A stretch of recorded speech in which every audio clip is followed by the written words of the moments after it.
Hello, ladies and gentlemen. Welcome to the latest episode of Lads Debate. Coming in screeching with a glass sword. Is you ready, mate? There's something I would be tempted to do, but, well, I don't have access to a nail and chalkboard, and... Ow. And coming in being a judge once again is Shawnee. It's been a while, hasn't it, since the last episode? But we're here. Yeah, Curse of Stride videos do take a long time, and Delta Room release, so, you know, priorities. Oh, Chapter 3 and 4 released for you when you were going to play the game. Yeah, it took until the year it released for me to finally play the game. That is sad. And it's even sadder because the game's absolutely fantastic just from the first two chapters. I'm like, God damn, why have I not been playing this? This is what Jara's been telling me for years. Play indie games. But Resident Evil 4 remake! Oh yes, let's give the B Corp or AAA studios more money. You actually perfectly captured Jara's mannerisms. I can't do his tone of voice, but the mannerisms you can figure out. Well, I'm sorry, but it's a series I like. I mean, I also like Undertale, so see, that would actually work, mate, if it wasn't for the fact I also love Undertale, so it's just kind of like... right, double standards. But, yeah, so we're here to talk about the episode we're currently talking about now in the title, but first, let's quickly look at our poll for the last episode, which was Kiryu Kazuma, I'm pretty sure I butchered that name twice now, versus Tommy Angelo. Well, I think it was pretty obvious of the winner this one. Kiryu got 82% of the votes, Tommy only got 18. The sad part is Tommy probably got more votes than Yang did in her Dragonborn episode. Oh, he did. I can confirm that. Yeah, in fact, but the sad part is I'm pretty sure Chainsaw Larry still has more votes than him against the tank, so it's like you've done better than one person, but you're somehow more pathetic than Chainsaw Larry. How does that happen? To be fair, like after that episode aired anyway, the server fell in love with Tommy as a character, so you get the moral victory. Yay! And hey, you know, new Mafia game coming out, so I'm looking forward to that. Does that count as a lad's curse? Does that count? Well, it was already coming out when we did the episode, but not when we planned it. So when we planned it, it was a lad's curse, but when we filmed it, no. Well, when we filmed it, the release date got, released, so there's that. But we're not here to talk about... we still have to go through comments. And for now, we're still talking about the episode. From YangTheInsane. Sorry, Bill. This fight is a fight Tommy ain't walking away from. I feel like I've got to read that in a Bob Boy voice. Sorry, Bill. This is a fight Tommy ain't walking away from. See? That was terrible. Any mob bosses that are watching this episode, put yourself in jail. And also, I do apologise.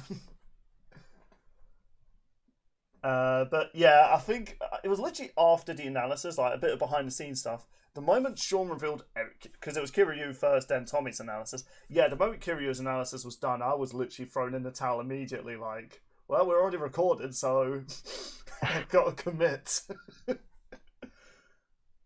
Ugh. So yeah, that was a fight he ain't walking away from. And this is my favourite comment though. Nova Revelant. Y'all think this matchup is like James Bond versus John Wick, but actually this is like John Wick versus Kenshiro. It's like, you know what? Accurate. That's a fair statement. You know what, fair. It really is true. Because, like, Mafia is very grounded, very realistic.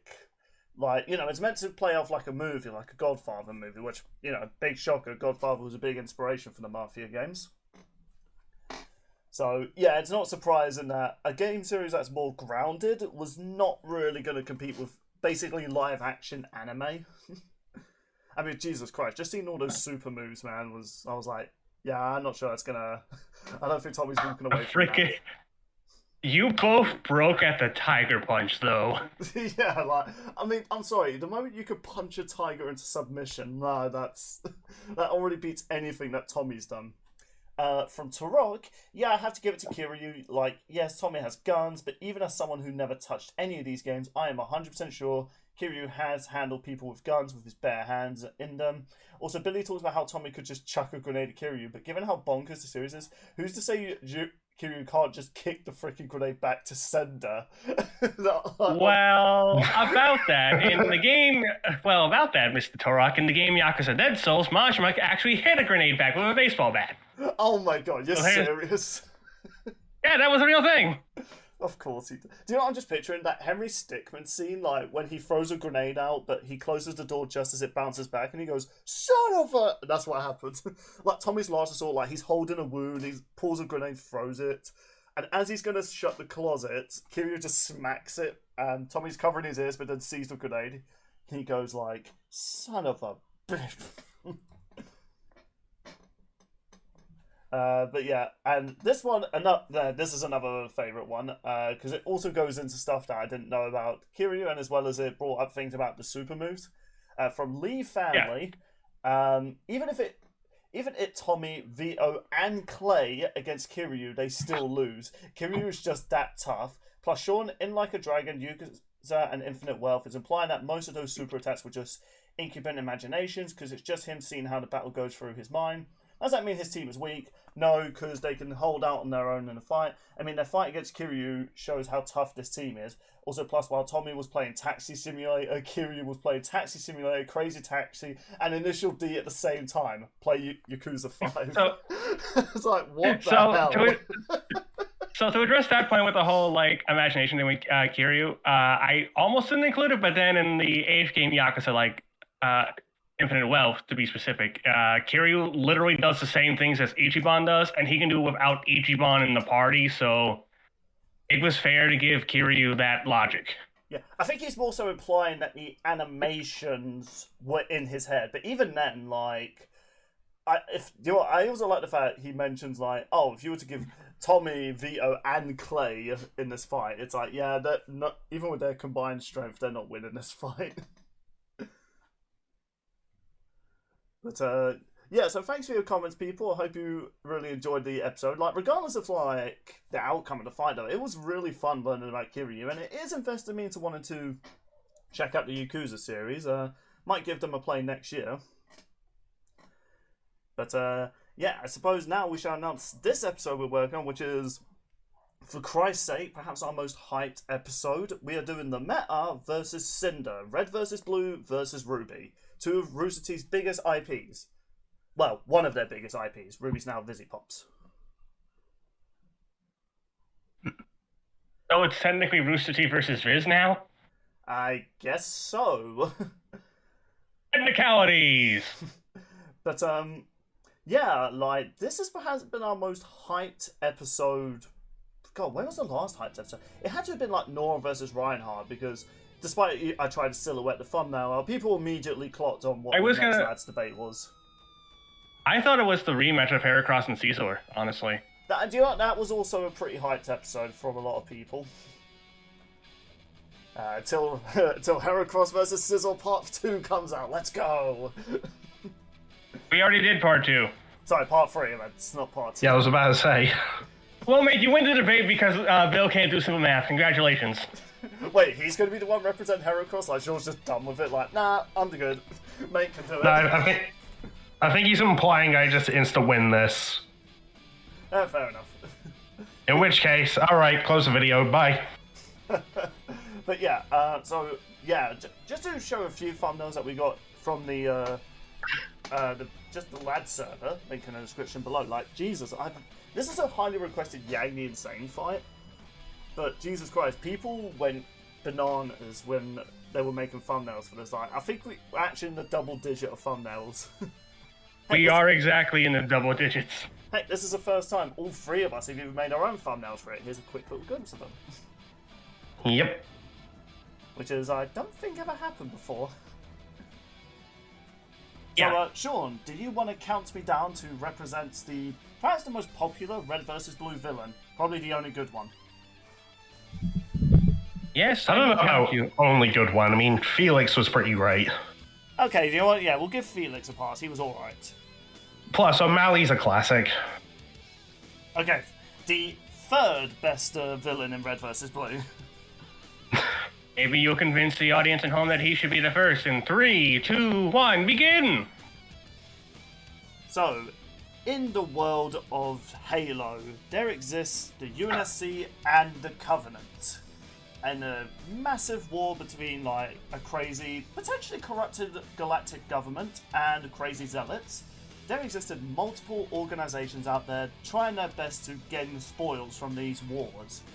And if you're wondering why the hell am I tackling the Halo lore, well, apparently according to a lot of Easter eggs in Red vs. Blue and even in the Halo games, turns out they share the same universe.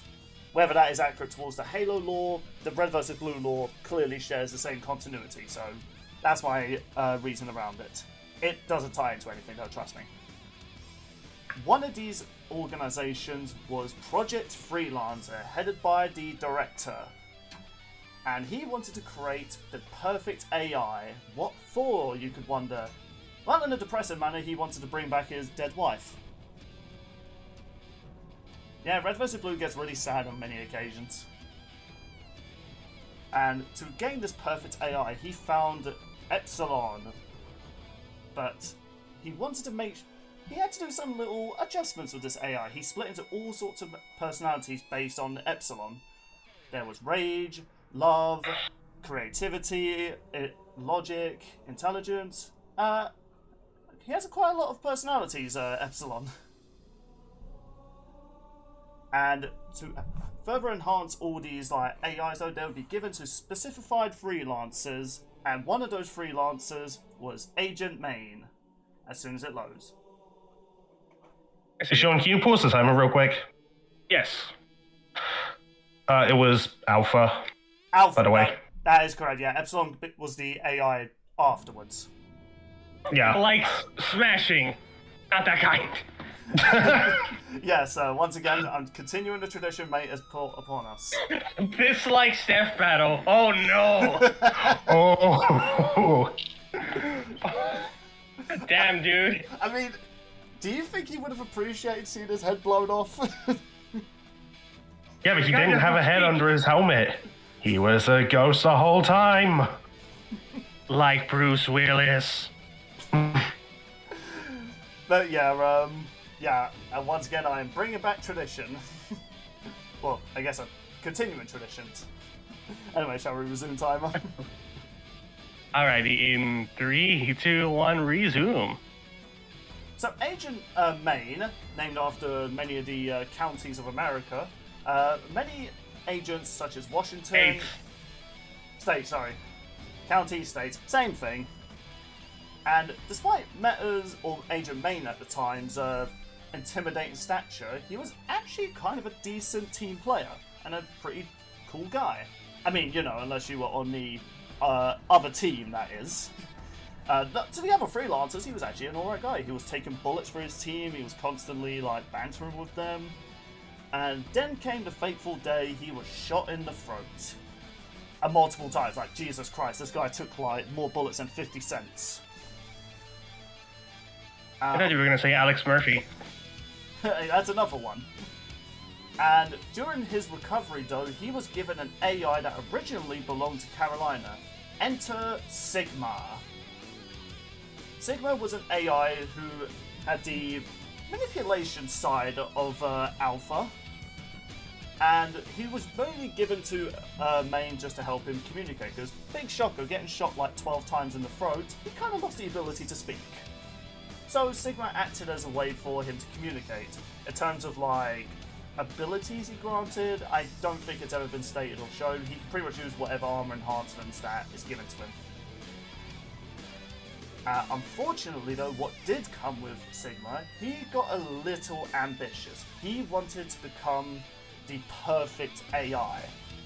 And in doing so, he basically manipulated into Maine into also wanting to become something better, something stronger. And given his Maine's return to the battlefield after his recovery, his personality changed a little bit. You know, he went from being a bit of a tough guy and a bit of a antisocial person to a very aggressive and almost animalistic fighter.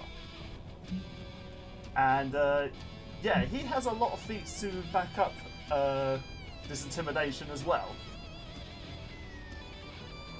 And despite, though, you know, him still fighting for the good side, though, he seemed to desire more. Even though, realistically, this was probably the influence of Sigma. Sigma wanted to become basically the perfect AI, you know, the Meta. Eventually, Meta or Maine, I keep mixing them up because I'm more used to calling them Meta. Same person. Yeah, pretty much. Or not really. Meta is mostly influenced by Sigma. Maine was practically gone after the events of Project Freelancer. During a fight between Carolina and Tex, which caused their ship to crash onto a snow planet, Maine approached Carolina and not only absolutely destroyed her, removed her AI and left her for dead. And then he went on an entire killing spree, hunting down his ex-colleagues and freelancers, and even just, you know, battle simulator places of the Reds and Blues just to acquire the other AI fragments. It's pretty sadistic. And Agent Maine at this point was gone. All that remained now was the Meta. And if you think he was powerful without the AI, no, he was a pretty powerful and skilled agent even beforehand. Though he wasn't in the top 5 of freelancers when they were literally scoring their mercenaries, because that won't cause ripples in relationships, I'm certain. I heard North and South had a very good relationship at the end of their story. Oof. But yeah, so despite everything that happened with the freelancers, Agent Maine just went rogue. The Meta was influencing him to hunt down his former colleagues, killing them just to gain the other AI fragments. And yeah, a lot of these AIs were not exactly keen on it, but they didn't exactly have, well, a choice in the matter when a big hulking giant decides to abduct them. And he required almost all the AIs, except for one, aka Church, who was also known as Alpha at the time, later Epsilon. Seriously, Red vs. Blue lore gets stupid. At the time though, before the EMP bomb went off and destroyed the other fragments though, Meta managed to acquire every single one of the AI fragments. Now, some of these were kind of handed to him by them being shot by a bitchy freelancer in purple armor. But once he gained these abilities, he was an unstoppable threat. There were bodies being laid out in other red and blue bases, and Agent Maine was pretty much causing infighting between different factions just to gain more power. At this point, the Meta almost achieved his goal. He just needed that one last AI to fully give him, like, the goal of unlimited power. And eventually this would lead to him tackling the Reds and Blues we are familiar with. Now, even though he lost Sigma's influence over, well, his mind, there was still that side of Meta that was still in there, who missed that power, who would do anything to regain that power. Even after teaming up with his old comrade Washington, and after hunting down and capturing Texas, and capturing the AI, in his last moment, he decided he wanted that power back. And sadly, once again, the Meta was born, and Washington was forced to once again fight his old comrade. As sad as it is though, in a way, his whole lust for power was his undoing. When the Reds and Blues all joined forces and brought down the Meta. Despite Meta's overwhelming power, and despite his intimidation factor playing a big role in many of the fights, when it came to combined alliances between two factions that hate each other, they realised the Meta was a powerful threat and had to be taken down. Despite Meta having all the power at his disposal, it did not matter. Once he lost that power, he was tricked by a car that looked like a giant cat. Possibly a puma. And so, with the help of Sarge's quick thinking, he attached a hook to him and sent him off to his demise into an icy, watery grave. Though Agent Maine technically is dead, the meta kind of still lived on. The AIs would once again be found by the Reds and Blues, as well as the chairman, and the metas still lived. In a way. As long as Sigma and the other AI existed, there will always be the meta out there. Always looking to gain that unlimited power. But, as far as Agent Main's story goes, he was defeated by a bunch of idiots in a box canyon. Honestly, can't think of a more embarrassing way for a power-hungry fool to go. And that's where I guess I'll end it. Alrighty, you had 40 seconds left. Nice job. Yeah, I guess for those last 40 seconds, I'll post the Arsenal bits. I realise I forgot to show those. But yeah, this will come into play later on when we start talking about his weaponry. I just thought I'd at least get his story out there. By the way, there's one AI I'm surprised you didn't mention. Yeah? Beta. To be honest, Beta wasn't really that, well, useful. Yeah, well, I just mean, like, because, well, Tex is the beta AI. I mean, yeah, that is true. I just felt as though, like, when I was researching all the AI that he mostly used, all these other AIs were definitely the more, well, useful. I mean, yeah, fair enough. Actually, minus Eater and Motor, which again, I'll show them when we actually start the debate. Yeah, surprisingly, those two don't really do much. Acer and Iota. Is that? Oh, I've realised I might have misspelled that. Whoops. My influence spreads. Oh no, I've gotten the Shauna virus. Nah. Anyway, yeah, so... Shauna virus? Shauna virus. Is that our version of the Vone virus? Yeah, why not? But yeah, I was actually quite proud of these panels, but believe it or not, I still have more to show when we get to the debate. Alrighty, but before then, let's talk about one of RWBY's most iconic villains, Cinder. Alrighty, mate, are you ready to begin? Sure, why not? Alrighty, in 3, 2, 1, begin. Well, lads, we all know the classic fairy tale of Cinderella. Once upon a time was raised in an abusive household, but a fairy godmother granted her wish. She went to the ball, met a prince who may or may not have a thing for feet, and got married and lived happily ever after. Well, that depends. Are you talking about the original one where the stepsisters cut off their feet to try and make room to fit in the glass slipper, or are we talking about the Disney one? I mean, either way, the prince was like going around the whole kingdom being like, hey, show me your feet. That is also true. No matter which version, it was a creepy, it was a creepy story. Anyway, yeah, I'll resume time. I just felt like making that joke. Alrighty, in 3, 2, 1, resume. But what if there was no prince? No belt, no ball to go to, no fairy godmother to grant her wish in the first place? Well, then we get the grim tale of one Cinder Fall. I see what you did there. Grim, I get it. Now, raised in an orphanage, she was adopted by a family that ran a hotel. They weren't interested in a daughter, though. They were interested in, well, a slave. Like, put to work, scrubbing floors, like, you know, classic Cinderella stuff. But there was a man who took pity on her, a huntsman by the name of Rhodes.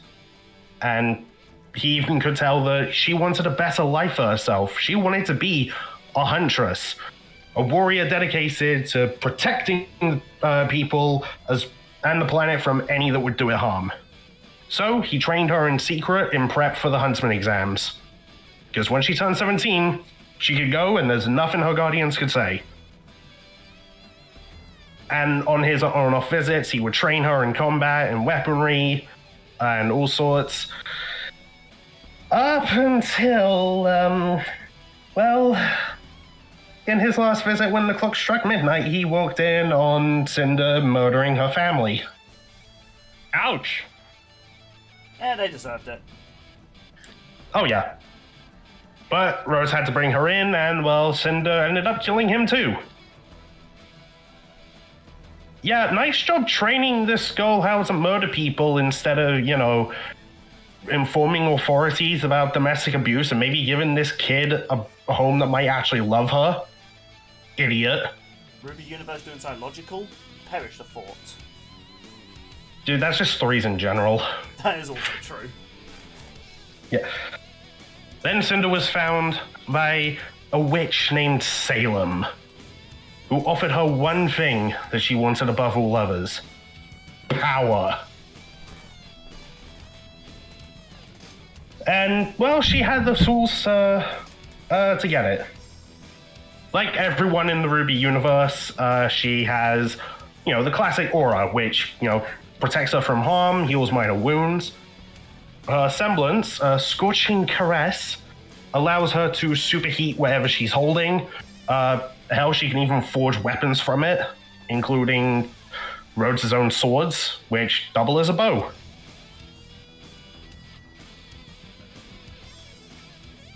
She used these tools to find someone known as the Full Maiden, Amber, and take her power for herself. Unfortunately, she got stopped about halfway through the process. So she had to go sneak into a school, cause a whole bunch of ruckus, kill Amber, finally get the power, and bring down the school and throw the world into chaos. Pretty simple stuff. Yeah, it sounds like most American schools these days. Yeah. I mean, not far off, unfortunately. Though she didn't make it out of Beacon unscathed because she lost an arm and an eye. All thanks to Ruby Rose. But, never fear, Salem offered her a new arm in the form of a Grim, known as a Shadow Hand. While normally it's sentient, Cinder has mastered it so that it only answers to her, giving her full control over the armor and its capabilities. It's got razor-sharp claws, it can stretch to an insane degree, and it can even siphon power from foes just through contact. But talking of power, I can't not talk about her full Maiden powers. Now, the Maidens in RWBY, they're essentially magic. They don't need dust to do all this crazy stuff. She can manipulate the elements from fire, ice, wind, the earth itself, summon storms, create energy barriers, fly. The list goes on. She's got a very wide and versatile arsenal. And combined with her semblance, any piece of her weapons, which are all made of glass, by the way, that scatter on the ground, or any embers from her attacks, she can just make them explode.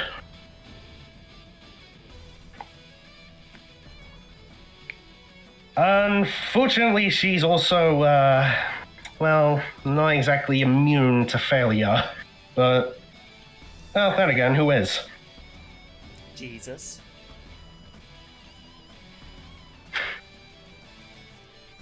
Yeah. But despite that... Columbo. Also Columbo. Fair enough. But despite this, she did not give up. She kept at it, used her wits to infiltrate kingdoms and even bring down Atlas. Seriously, it was her antics that drove Ironwood past the brink of insanity, which caused a rift between the heroes, and ultimately messed things up for everyone. And I mean, why wouldn't Ironwood be scared that Cinder is around? I mean, the woman's crazy strong. She's beaten all kinds of seasoned fighters, including Pura Nikos, who's well-renowned. She can keep up with the likes of Winter Schnee, who has all kinds of military training, and was even set to inherit the Winter Maiden powers, which, of course, she then did later. Spoilers. She survived fighting against Raven Bronwyn, who's part of Team Stark and the Spring Maiden. She's defeated Penny, who was able to lift Amity Coliseum into the sky. Seriously, imagine someone taking because Bill's here, I'll just say like either like Wembley or okay, let's take an Olympic stadium. That's more general, and lifting it into the atmosphere. That's the kind of power that Cinder's contending with, and what she has access to. I would totally watch the Olympics in space, though. I wouldn't. Okay, that actually sounds awesome. Provided everyone is in suits and can breathe. She's even blasted a hole through Amity Coliseum with just a single fire blast. That's like military grade like steel and concrete, just poof, one shot. And I mentioned Winter earlier on. She was able to react to a laser after it was fired. Now, given the time that she had to realize that, turn around, and hold up her sword, she'd have had to be moving about near like 5 times the speed of light to pull that off. And that was before she became a maiden and fought Cinder on equal ground. Yeah. While Cinder may not win every time, she is cunning enough that she will get the win eventually. And with her thirst for power, while she went from being told that she is nothing without her captor, she will bring you to your knees and make you realize that compared to her power, you are nothing and she is everything.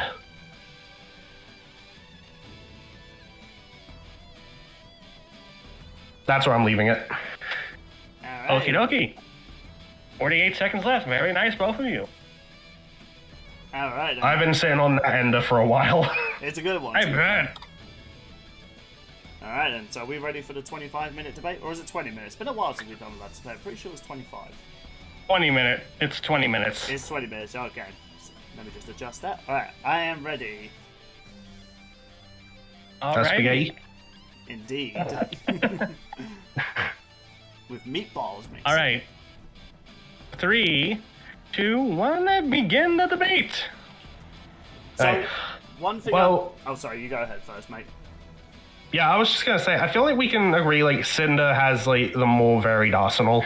I disagree with that, but the thing I also disagree with, yeah, fights evenly with Penny. Last time I remember, Penny kicked her ass, and it literally took Emerald jumping in to save her. In fact, many of her victories stemmed from people helping her, or her manipulating a situation where she didn't have to get her hands dirty until the last moment. I mean, there was that whole fight leading up to that, and then the fight later in which she, well, dealt the mortal blow to Penny and broke the fanbase's hearts again. Yeah, again though, the only victory I could really give her that was actually fair was against Pyrrha, but even then, she had to get help from a giant Grim Dragon just to throw her off.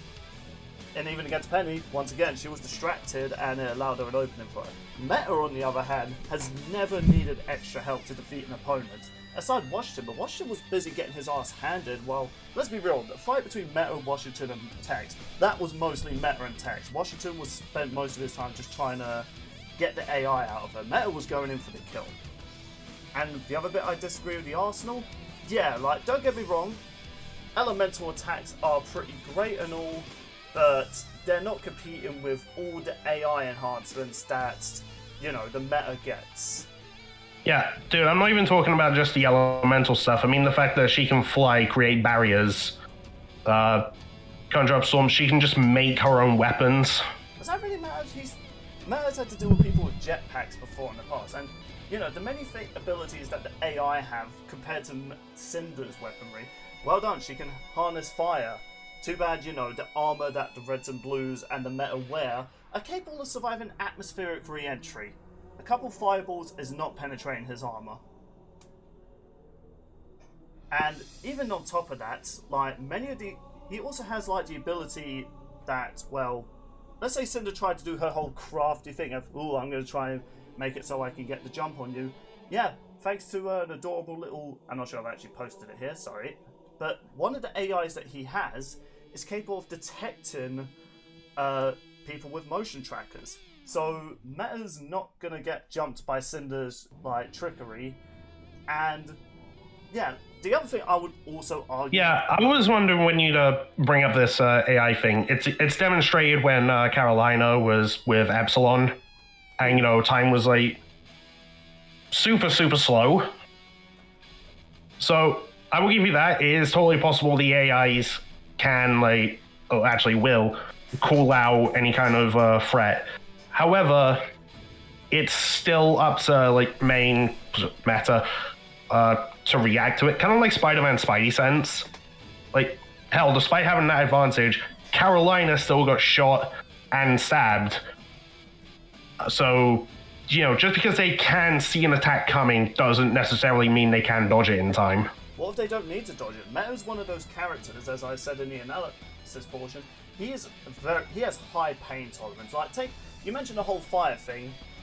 How exactly does Cinder's fire hold up in terms of its properties? How hot do you reckon it is?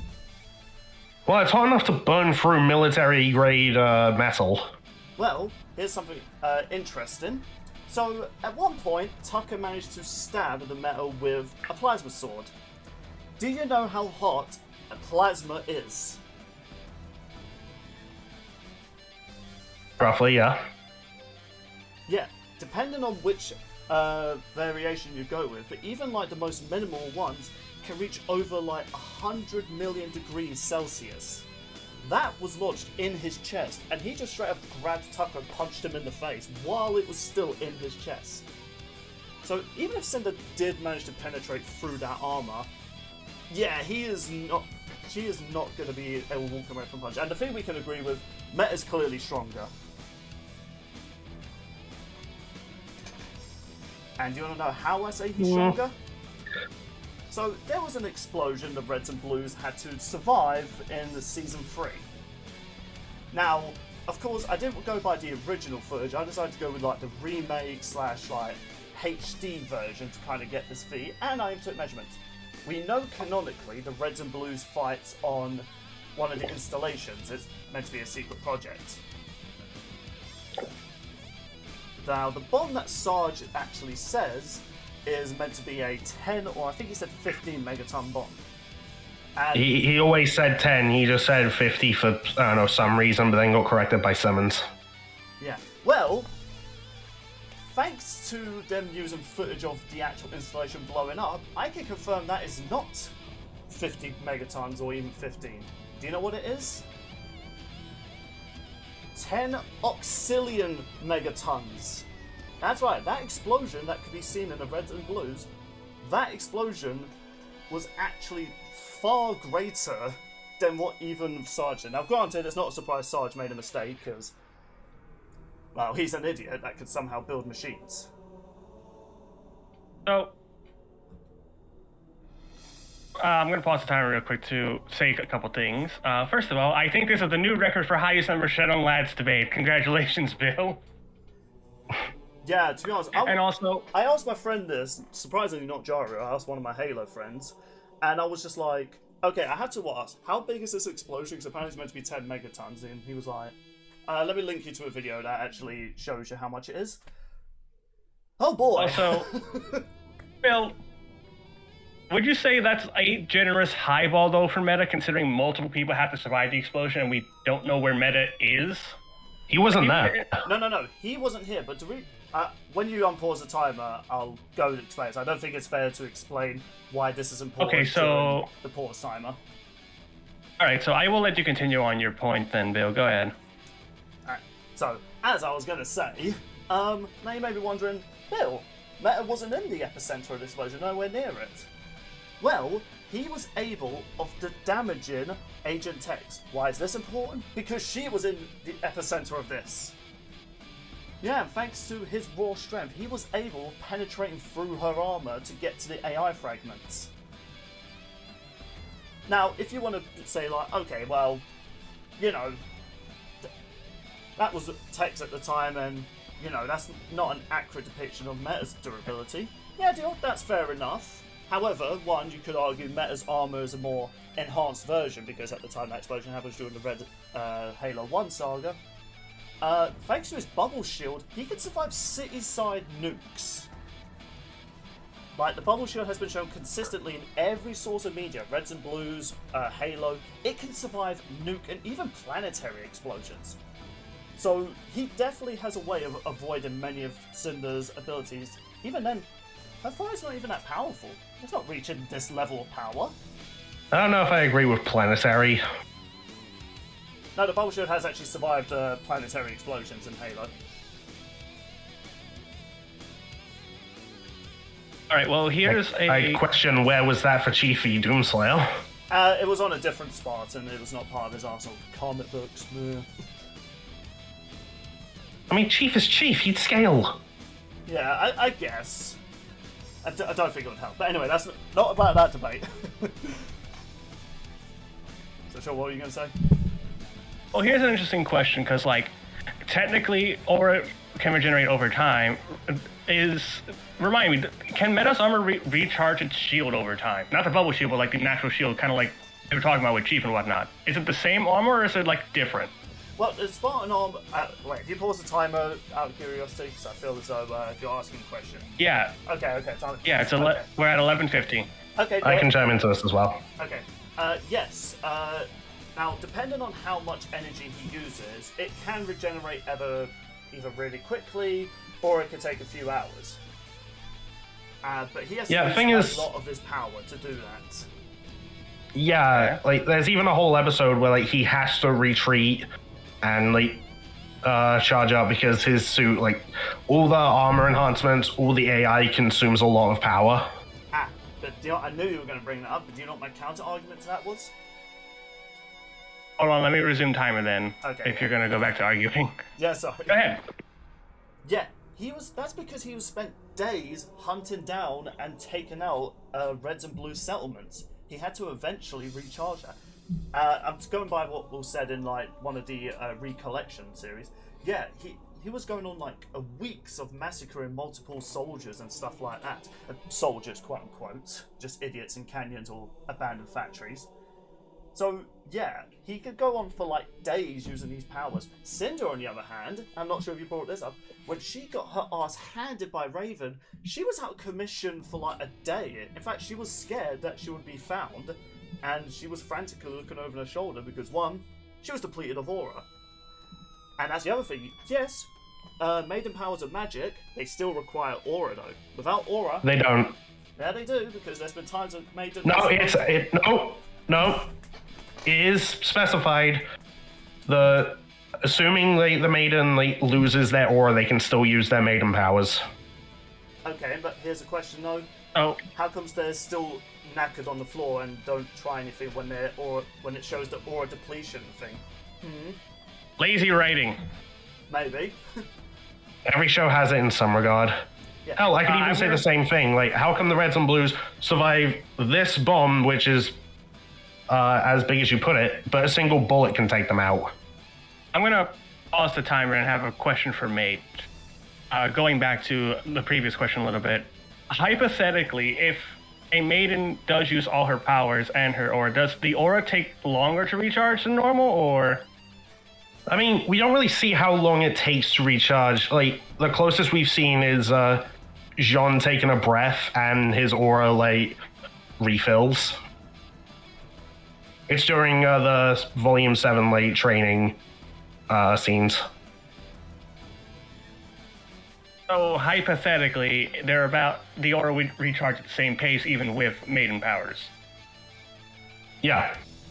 Okay. I shall resume the timer. You have about 10 minutes left, boys. Okay, well, here's the other counter I have to give you, mate. Hey. What the hell was Cinder gonna do when frickin' time is frozen? Outspeed the crap out of him? But she's frozen. Yeah, he only has one shot to do it, and that is what consumes his suit. The power of his suit, the most. It drains it so much faster than, anything else. Yeah, however, I actually decided to do a calculation of how long that would take. It takes a whole minute. He has a whole minute to just kill this lady. I had a note somewhere. Oh yeah, here we go. So to give a speed comparison, so one of the best feats of speed in Red vs. Blue is Surge dodging a point-blank railgun against Surge.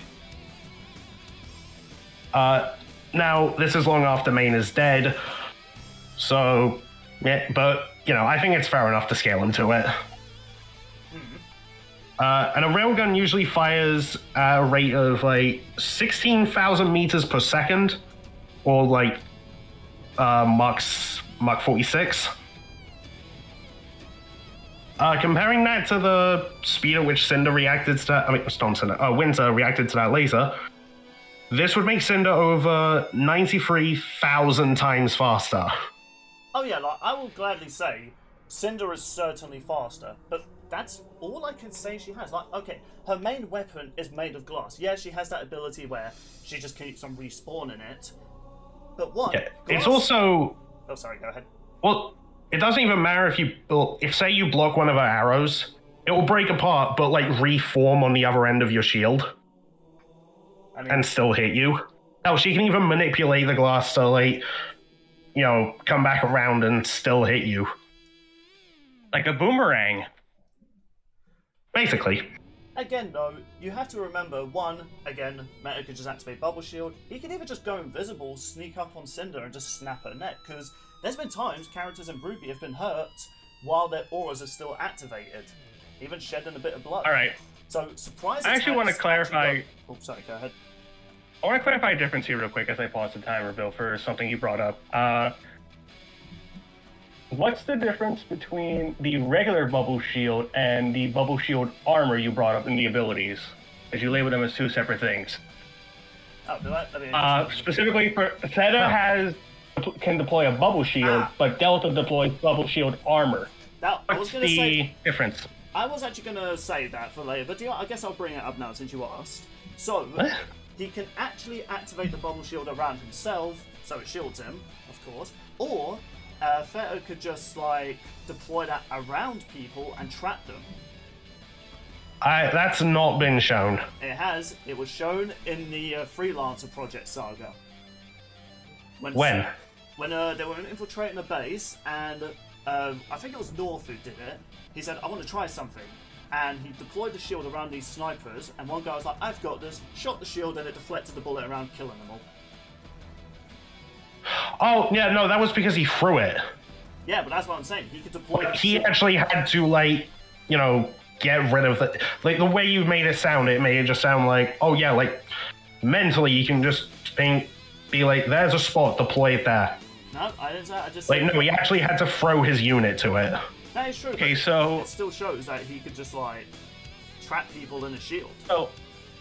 So kind of like Booster Gold, then, with his Shield Crush. Yeah, so he could theoretically just trap him. Except it doesn't crush people. No, but Cinder's then trapped, and then all Meta has to do is go invisible, disappear somewhere. And unlike Meta, you know, Cinder has no way of tracking or sensing attacks. Anyway, one thing I will say... Since you're going back to arguing. Oh, yeah, forgot to do that. You're good. So, you mentioned before, like, yeah, he could just, like, pull out the bubble shield to, like, protect against, like, you know, all the glass, like, arrows and whatnot, like, still coming at him no matter, like, how many times he destroys them. So, puts up the bubble shield, he's safe, right? Nope. All Cinder then has to do is just make the ground beneath him explode, and the shield works both ways. He can't get out once he's deployed it, so then he's trapped in the explosion. And then he was just deactivated. But also, you know what, you keep mentioning about the arrow thing. Glass weapons aren't going to penetrate through, you know, Spartan armor. That armor has shown it can fall through atmospheric radiation and even tank, as we saw, explosions equivalent to this. Even if you don't want to say Meta scales to that, which, you know, I would say fair enough, that's a bit outlandish in a way. But he's defeated people who've had this level of durability. Like, glass is not penetrating that armor. Even if it did, this is a man that's tanked minigun fire, freaking pistol, like the Magnum pistols in Halo, as I mentioned in the feats and stuff like that. These pistols are capable of shattering concrete the moment they're fired. this was shown during the training simulation against Tex, and he took 12 of those, and he was still standing. Yeah. 9.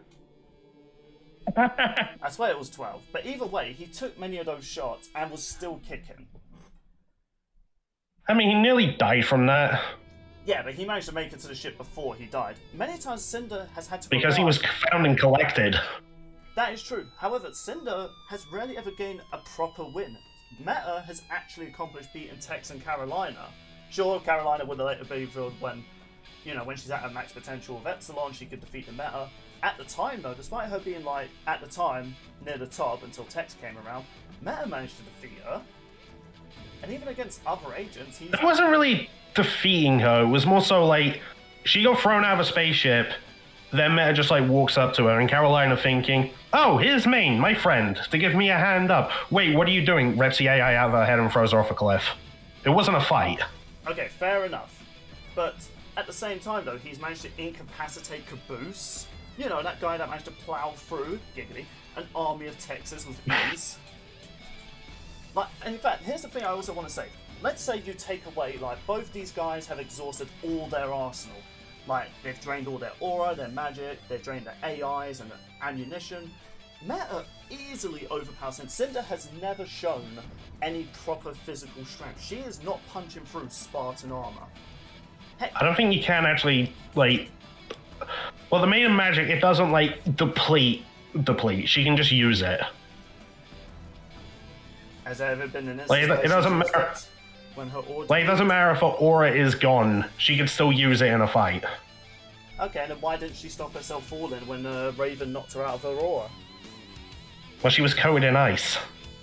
She managed to break out of it and she ran away like a bitch. Meta, on the other hand, has never run away from a fight. Aside the one time he got shot. She didn't run away. It was more so she climbed out with almost drowning. The fight was over. Everyone was long gone. So she was like, well, gotta get my bearings and also some food.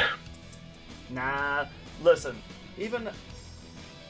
That's just more hard than the soldier, right? I don't know, Shane. But first of all, most of Cinder's weaponry and magic's not gonna hurt the Meta. Fire, ice... Meta was fighting someone who was shattering ice with ease, and Meta managed to, smash a Warhog. And you know what's really crazy about the Warhog in Red vs. Blue? These things were capable of shattering Forerunner walls.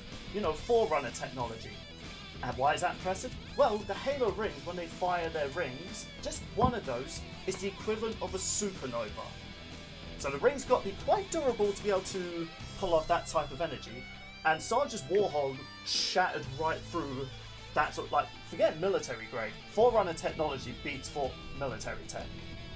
And Meta just jumped on that, and his weight was enough to smash it and stop it in its tracks. It doesn't matter. Cinder's faster, I'll give that, but her cheeky antics aren't going to work on someone who, A, could just turn invisible and just surprise her with a stab in the back. Because, like I said, characters with aura have actually been stabbed despite having aura because they weren't expecting an attack. What does Cinder have that could potentially even, surprise Meta? Well, let's see, there's all the made-up magic, and there is one thing about her Shadow Hand that I didn't go too much into, and it's the power siphoning.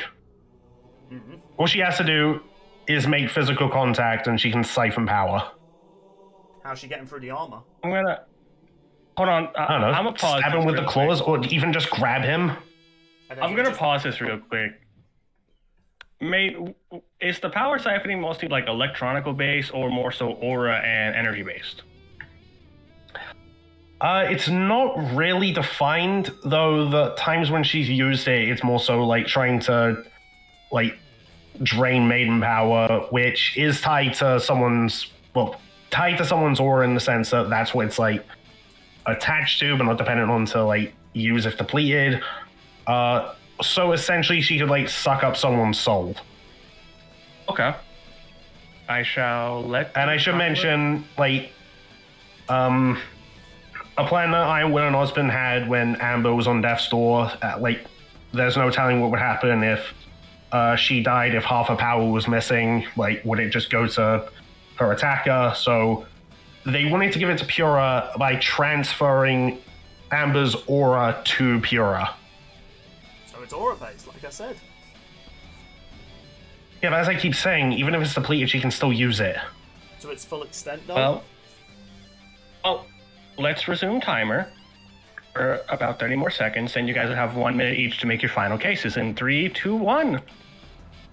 Yeah, like, okay, that might seem horrifying at first glance, but as many times as shown, the claws have to penetrate. And, No, they don't. From what I saw in her fight with Raven and her right-hand girl, she had to stab the person to start draining aura.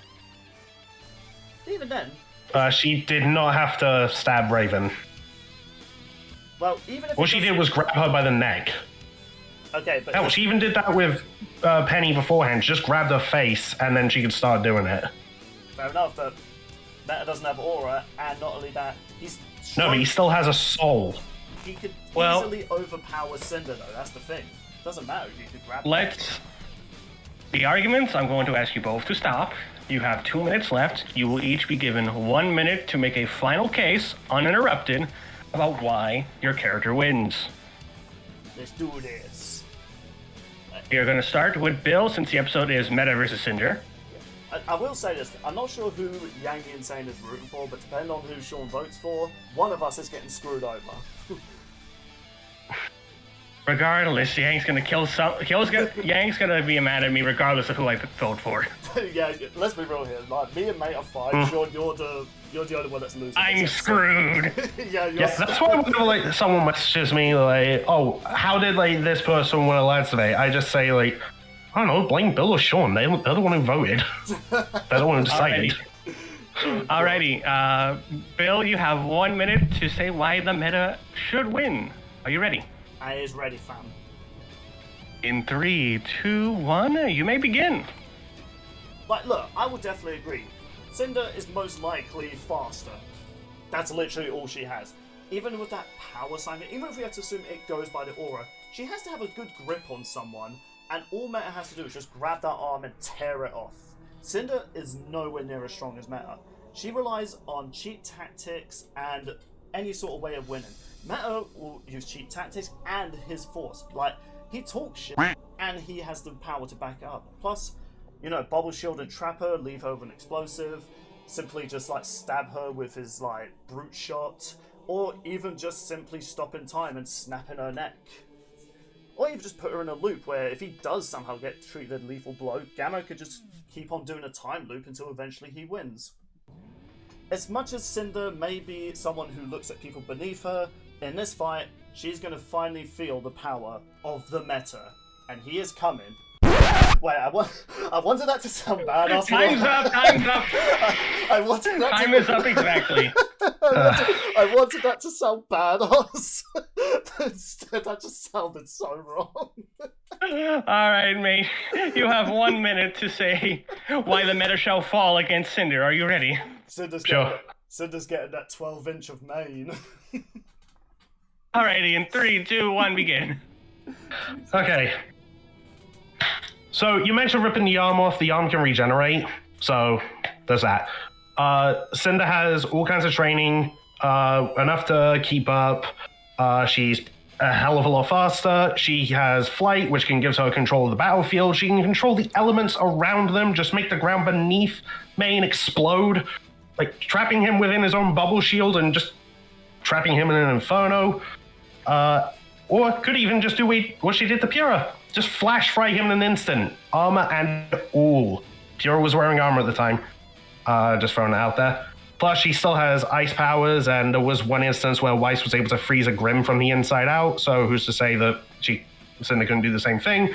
Plus, power siphoning, just suck his soul out, leave him an empty husk. And AIs can't control their bodies. So, Meta is going to be burnt to cinders. Time is up. That was less dirty than my Alrighty. one, so I'll give you that one. So, after hearing everything, I know I say this every so often, but I do think this is a close one no matter what side of the coin you're going to look at with this. Okay. We're starting to sound like Death Battle. I was gonna say. Kind of.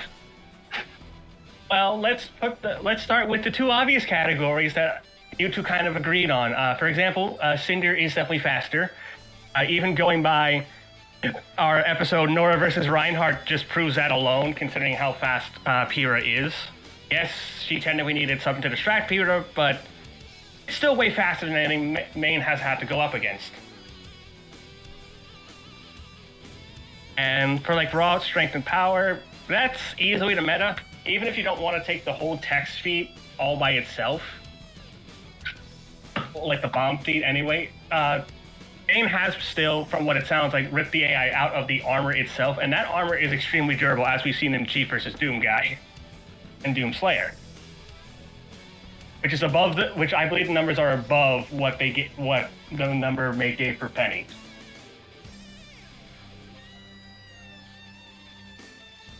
When it comes to their powers and abilities, it's a toss-up.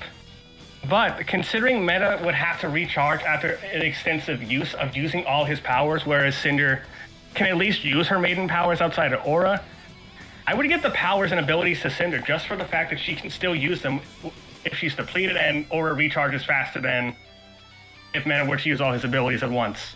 Another thing you have to consider is also their training and experience. You could say experience is kind of even because we don't know exactly how long Meta was training for, but I think the quality of USNC training is a lot superior than Huntsman training. If Cinder was taught at Beacon, then I would say they're even, but considering that it was taught by a military-like facility with the UNSC, the quality of the training goes to Meta. It really comes down to, can either really hurt each other? Do any of them have an instant way to get past the things that, like their aura and their armor? Cinder only has one option, and that's her Siphon Hand, because as we brought up, Cinder's fire is nowhere near as hot as a plasma sword that the Meta survived. Whereas I think Meta can actually destroy some of Cinder. Like when she lost an eye and an arm to Ruby Rose, the Brute Shot can just get rid of Cinder's arm since she's not wearing any sort of armor. I think it is close, but just because of better defenses, I'm giving this to the Meta. I can't believe a red versus blue character won a lads debate. So, Sean, it was nice knowing you. Yeah, please be generous to him. You know, he at least said red versus blue wins. But, yeah. It is. It's a toss-up. It's a toss-up. It just really came down to, like, Cinder only has one option to get past Meta's armor, whereas Meta has multiple options to get past the aura. I disagree with that, to be honest, but fair enough. Hey, you only proved that only her Siphon Hand can do it, man. Like, the fire's nowhere near as hot just by temperature numbers. Do you know what, mate? GG, like, I really do hope we gave this matchup, like, the big hurrah that a lot of people in our server look forward to in YangTheInsane. We know this is, like, a big fan favorite of hers. And I'll be honest with you as well, I really thought Cinder was going to win when we first decided this matchup. I was like, okay, what has Meta realistically done? Then I rewatched a lot of Red vs. Blue and I was like, I might have a better chance here than I thought, but let me continue watching. So GG's, mate, you done good. That one got really heated, man. Yeah. As bad or I mean, Cinder's involved, so... Yeah, and that Sigma makes sense, actually. And Sigma as well, when you think about it. He's kind of a fire dude. Yeah, I didn't expect to get as into the debate of this matchup than I expected. I was thinking, like, okay, you know what, like, whether Meta or Cinder win, I really couldn't give a crap. Okay, wait, Red versus Blue fans. No, Meta's a good villain. I'm just saying, like, I have no quarrels with whoever loses. But yeah, I was generally quite surprised at how close this matchup was on first glance. Or maybe it's not. Maybe when we do the poll, it turns out Cinder actually stomps and we got it wrong. Cinder gets 69% to Meta's 31. Do you know what? I hope that happens now. Because I'm pretty sure Rule 34 would appreciate Cinder in a 69. Actually, dare I look up if the meta has anything on Rule 34? I'm not willing to risk it. Hey, Sean, I'm surprised you haven't just said, like, nah, Bill, you lose because of all the dirty jokes or something. I could have pulled that card, but Okay, listen, when I ended Meta's analysis there, I was like, oh, alright, we'll talk that out after the episode. But I will say this, if Cinder wins the poll, it'll be the first time since Reinhardt versus Nora that a RWBY character's won the poll. that is true. But without all that said, that was a fun debate. I didn't expect us to get as heated in that. I think the last time I ever felt this heated in a debate was Rex versus the Soldier. Roger 76. Yeah. Like, because that was one which is surprising. Again, I like Red vs Blue, but I'm not as passionate about it as Star Wars. That's why I'm surprised. Like, why did I get so heated in this debate? Why did I feel as though I could take on the world? Why did we keep interrupting each other? Yeah, exactly. Like, I think this is the most we were like, well, no, you. But, of course, now it is time to reveal the next episode, which I'm excited about, because even your only mate doesn't know about this episode.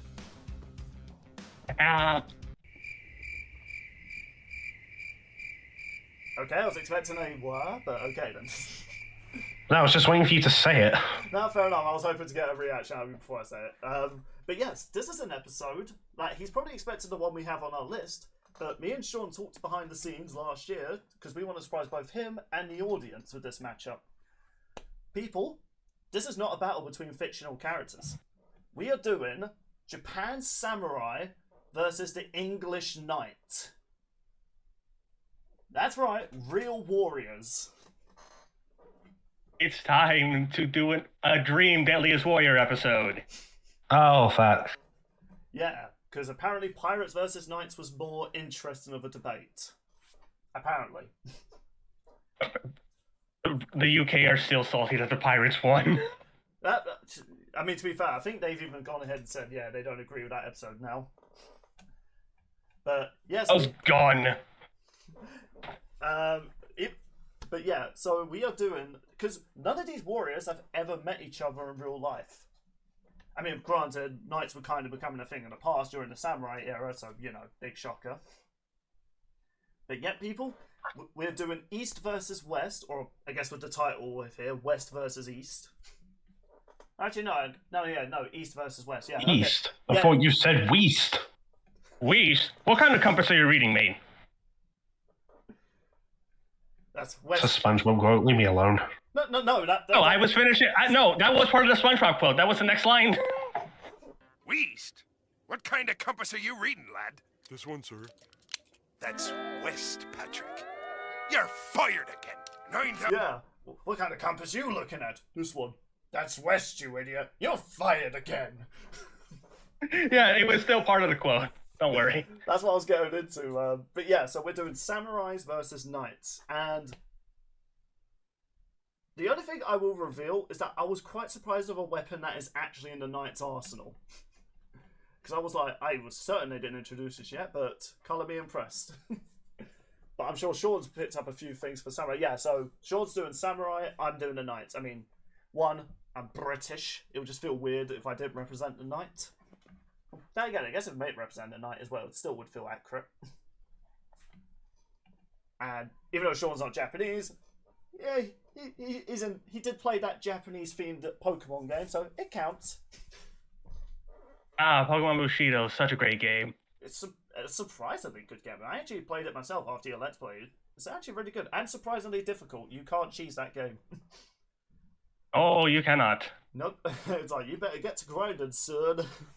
But yes, so what did you people think about Meta versus Cinder? Do you agree with the result? Do you disagree with the result? Do you not care? Leave your comments down below. Maybe join us on the Discord, and maybe you could recommend some other lads debates you would want to see. And heck, you could even join in lads debate events that we get into with an upcoming one, which I will only reveal when you join the server. Do it, you cowards. True. But yeah, GG's mate, you done good. You actually gave me a bit of a fight because I was surprised that Cinder had a lot more in her arsenal than I realised. Yeah, I also just want to throw this out there. This just made me realize, how the hell do people think Azula beat Cinder? I honestly, when you kept saying that, I never understood you, but now after this lad's debate, I'm like, Jesus. Because I was really thinking, like beforehand, Cinder's going to win, then after the analysis, maybe Meta will win. During the debate, I'm like, right, I'm going to have to start bringing up some big guns here. Like, I was looking to save this Megaton feat at the end of the analysis. And I was like, okay, no, clearly I need to throw out the big guns now. Before that's done, people, be sure to check out these guys' channels down in the description below, and be sure to share this video around, keep the channel growing. Farewell, everybody. Bye! See ya! Hey, Sean, why is that Yang profile picture over your icon?